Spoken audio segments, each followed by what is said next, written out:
Hello there, friends and RC family. My name is Alec from High Noon Hobbies, and this time on the channel, we're going to watch a 6-year-old absolutely crush a very difficult course in the first Northern qualifying round of the North versus South RC Crawling Championship 2023.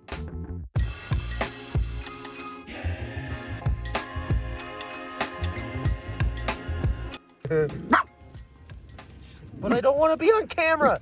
I didn't consent to this. If you're new here, I very much appreciate you checking it out. I hope you will stick around, watch at least this video, see if this content seems worth your while, and consider subscribing so that then I can say to you, if you aren't new here, welcome back to yet another Friday upload, this time back out at the beautiful Little Moab for the first Northern qualifying round of the 2023 North versus South RC Crawling Championship put on by the Slut Crawlers and West Desert Wheeler. Thank you very much to Scumbag RC and West Desert Wheeler for doing all the coordination for these events, and of course to all the Slut Crawlers and to everyone else who volunteered their time to come out here, help judge, help coordinate, help set everything up, take everything down. This event wouldn't happen if it weren't thanks to each and every one of you guys, and I really appreciate it. This is an awesome community, and we're going to see a little bit more about just how awesome this community is at the end of this video, so definitely make sure to stay tuned after the run so that you can get a little peek into just how awesome the greater Utah RC community really is. But the snow has melted off of Little Moab, and all of the hard lines are now accessible. So what does that mean? Well, it means that it's time for the first qualifying round up north. Still chilly, still in the 40-degree territory for this event. But amazingly, even with the cold temperatures, we had over 80 participants turn in over 130 runs. So a very, very good turnout, an excellent turnout, and I do want to give a huge shout out also to all of the Southern guys that came all the way up 4.5+ hours of driving to join us here for the first Northern qualifying round. I think they might have gotten a little upset that all these Northern guys are headed down south and taking all of those Southern qualifying positions. Ooh, shots fired. But speaking of Southern qualifying positions, we are going to take a look at a run from Bennet of Brian and Bennet, or BandBRC. Bennet is 6 years old, and well, this run's just going to speak for itself. So why don't we get into it? I do want to say right out of the gate here that I was trying to be a little less intrusive than usual for this run. Typically, I am the guy that you don't really want to be standing around when you're about to be running, because if I decide to film your run, I can be a real pain in the ass. But that being said, I wanted to give Bennet a little bit more leeway this time and see if I couldn't help him out by not shoving a camera in his face. So I do apologize if we missed just a little bit of the finer detail, but I did try to turn up the resolution of this video so that it's a little bit easier to see what's going on in the distance, as I do try to keep a little bit further away from the competitor here. But like I mentioned, Bennet is an incredible 6-year-old driver from down south. His father here, Brian, who is spotting him through the course, is an excellent driver himself, driving both 1/10 scale and full scale rock crawlers. So he's got a bit of experience. He's got a little bit of time, a little bit of seat time, and he really knows what he's doing. But that gate right there, gate number 3, that was a tough gate, and Bennet made it look like an absolute piece of cake. Now, the really tough part about gate 3 was not necessarily the gate itself. Now, it was not an easy gate to get up and him through without hitting that that passenger side cone. But the part that I saw most drivers struggle on is this part here. This we kind of called, or we lovingly referred to it during this day of comping as the crack of death. It was pretty nasty, and it definitely took many souls of many drivers. This is where I think a lot of drivers really struggled to get themselves, if they ended up in the situation here like what Bennett's in. I literally watched drivers time out with 4 minutes, right? They had 4 minutes when they got to the spot, and they spent the whole time trying to get themselves right so that they could get through this crack. Bennet is taking a few reverses here, trying to feel it out, trying to get to the spot where he is leveled back in the crack. After 3 reverses, he manages to get level with it and squared up to the kind of upper part of that V-notch, and he gets right up and through it once he squares up to it. That tripped up a lot of drivers, and I think a big part of what tripped up drivers was the unwillingness to take a reverse.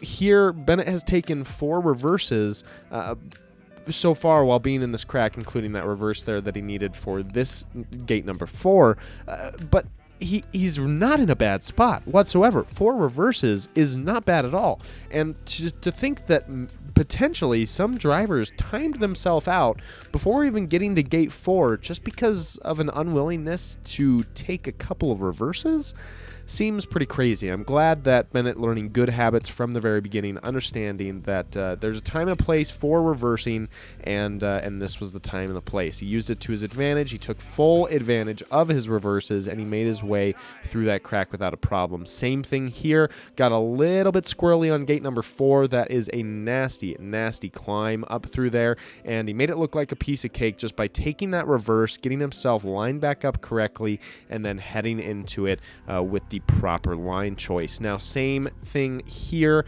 This bonus gate after 4 is really all about line choice and about trusting your rig on a steep ascent.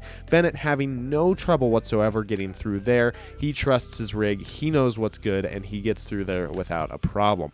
Now, headed into gate number 5, this is where things get a little spicy once again. Gate number 5 and gate number 6 are in this deep V-notch crack that stems the entire kind of side of this cliff, as you can see. And so Bennet makes his way through gate number 5, which really was all about getting your driver's side tire higher up on that wall so that you could avoid that passenger side cone. He had no problem getting that axle way up in the air, and he didn't have a problem with the side hill coming up and over. So made it through gate number 5 really like a breeze. At this point, Brian's decided the time's a little tight, and he's advised Bennet not to hit the second bonus, which is just to the right of this gate number 7, which Bennet also just cruised. I saw plenty of drivers have big troubles with gate number 7 there. Gate number 6 was a little bit more dicey looking than it actually was, but Bennet made quick work of that. Gate number 7, though, he just squared up to it, no problem whatsoever, hit it, and it was like it was nothing. Same here. This last little section of the course is gate 8, 9, and 10, all within about 10 to 15 feet of each other, and Bennet just cruised right through all of those gates. Now, unfortunately, tapping that gate at the very end, but Bennet actually was not the only person that I saw tap that gate. I saw several other drivers tap that gate. That was a toughie, especially if your droop wasn't set just right for that particular gate. But that being said, Bennet laid down a very clean run. He kicked my ass, and of over 80 drivers, he qualified in the top 20. So a really good run by Bennet, and great spotting by Brian. And even cooler than that, now let's take a look at the good deed that Brian and Bennet did halfway through the day for this random stranger that they didn't even know at the start of the day. And gotten some good deals on some rigs lately, and they want to give him another truck. No way. Yeah. So. No way. Yep. Go with him, and he'll get you a truck. Oh my God. Okay, get in. We're getting you. And he's paying for you to do class 2 in the other truck too. You're kidding me. Have fun. Oh my God, Gideon, dude, this is crazy. You're kidding me, dude. No. Here you go. Gideon, this is your new truck, bud. What? Yep. Dude, you're about to make me cry. Like, honestly, Hey, dude, it's all this is awesome. It's all good, man. Thank you. Yeah. Thank you, bro. Did you knocks, dude? Yeah. Ooh, blow it up. Gideon, this is your new truck. Here you go, buddy. We gotta go grab you a battery, but there's your new remote. That's Gideon, so that's awesome, dude. Heck yeah. Thank you. I really appreciate Yeah, that. man. Yeah, really dude, do. no worries. Say thanks, buddy. Thank you. Yeah. This is unreal. No, dude, it's real. It's happening. Well, it's crazy, you know? Like, I did not figure this was gonna be happening today. Figured I'd come here, you know, Hang out. yeah, hang out, make some new friends, you know, shit like that. I did not expect this to be happening. No, dude, Me neither. you're in it, man. Gideon, this is your truck. Yeah. You know that? He's like, Dad, I know. All right, guys, that is all I have for you this time. I do want to give just a massive shout out to Brian and Bennet of BandBRC for the really cool deed that they did for the first northern qualifying round of the North versus South RC Crawling Championship 2023. These guys are just the cream of the crop. They are the very top level of human beings, and I really appreciate that you guys are in this hobby. I think it's awesome that we have so many amazing individuals such as yourselves doing really cool, kind deeds like this. And it was really fun to watch in person. It was definitely my favorite part of the day. That being said, I hope that you guys learned something from watching Bennett's run. That was a superb run, and I know I learned personally from watching him run, so I hope that you did as well, learn at least a little something there. And that's all I've got for you. So I hope you enjoyed the video. If you did, go ahead and give it a like. That lets me know that this is the type of video that I should be making. Leave a comment down below letting me know what you liked about this video, what you didn't like about this video. If you have an idea for a video that I should be making on the channel, please let me know down below. I'd love to hear what you guys have to say. And of course, subscribe to High Noon Hobby for new videos like this every single week. All right. I appreciate y'all joining me. I can't wait to see you on the next one. But until then, I hope you enjoy some scale trail and maybe some hard lines, maybe some FPV drones, and make sure to go out and do some kind deeds. All right. All right. Cheers.